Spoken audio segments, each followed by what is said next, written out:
कल्पना से मैं BSc second year की स्टूडेंट हूँ और मैं लैब सेफ्टी की कोर्स के बारे में बताना चाहूँगी। सबसे पहले हमें लैब में एंटर करने से पहले लैब कोट पहनना चाहिए और बंद वाले शूज़ पहनना चाहिए और ग्लव्स पहनना चाहिए और आँखों में चश्मा लगाना चाहिए। और हमें सबसे पहले अपने लैब को व्यवस्थित करना चाहिए जिससे कि प्रैक्टिकल करते समय हमें किसी प्रकार की परेशानी न हो। और लैब में उतने व्यक्ति रहना चाहिए जितने कि वहाँ रह सकें, ज़रूरत से ज़्यादा नहीं रहना चाहिए। और लैब में किसी प्रकार के मुझ पदार्थों का उपयोग नहीं करना चाहिए और ना ही किसी चीज़ का सेवन करना चाहिए। और हमें लैब को व्यवस्थित रखना चाहिए जिससे कि हमें प्रैक्टिकल करते में किसी प्रकार की परेशानी ना हो।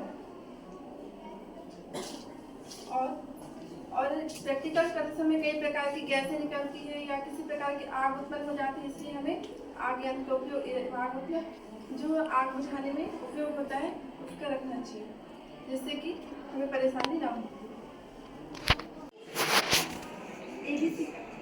लिखा है उस पे, पढ़ के बताओ।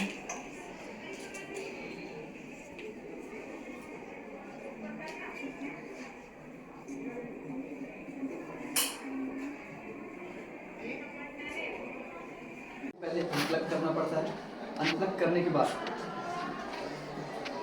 हम शायद ये हो सकता है, अनप्लग करने के बाद जब हम इन सब कुछ कर देते हैं उसके बाद जो गैस है जो यहाँ से निकलता है डायरेक्ट फायर के कांटेक्ट में लेके आने पर वो बुझ जाता है।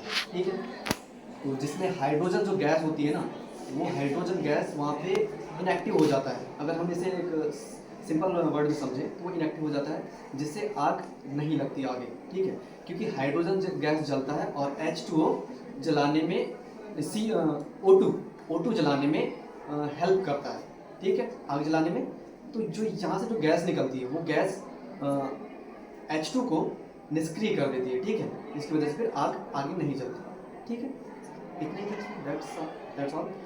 बाकी इसमें मैं कंफर्म नहीं पता कि आगे प्रोसेस क्या होता है। Very good. और ऑक्सीजन वर्क करती है ना जलाने में? Yes ma'am. तो इस प्रक्रिया को क्या कहते हैं? जब ज्वलन ऑक्सीजन के प्रेजेंस में होता है तब उस प्रक्रिया को क्या कहते हैं? किसको पता है? नहीं पता? कंबशन, दहन। दहन पढ़ा है? लैब को स्वच्छ और सुरक्षित रखना हमारी संयुक्त जिम्मेदारी है। अपनी आंखों में सामग्री जाने से रोकने के लिए हमेशा चश्मा या सुरक्षा चश्मा पहने रखना चाहिए। रसायन विज्ञान प्रयोगशाला में खाने, धूम्रपान और पीने की अनुमति नहीं होती है।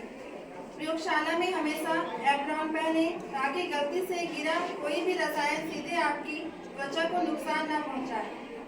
किसी भी रसायन को कभी न छुए और न चखे। हालांकि प्रयोग खत्म करने के बाद अपने हाथ को धो लें। प्रयोगों के दौरान कभी भी इधर उधर न खेलें। प्रयोगशाला में उपयोग जिम्मेदारी पूर्वक करें। अधिकृत प्रयोग केवल शिक्षक की देखरेख में ही करें, अकेले नहीं करना चाहिए।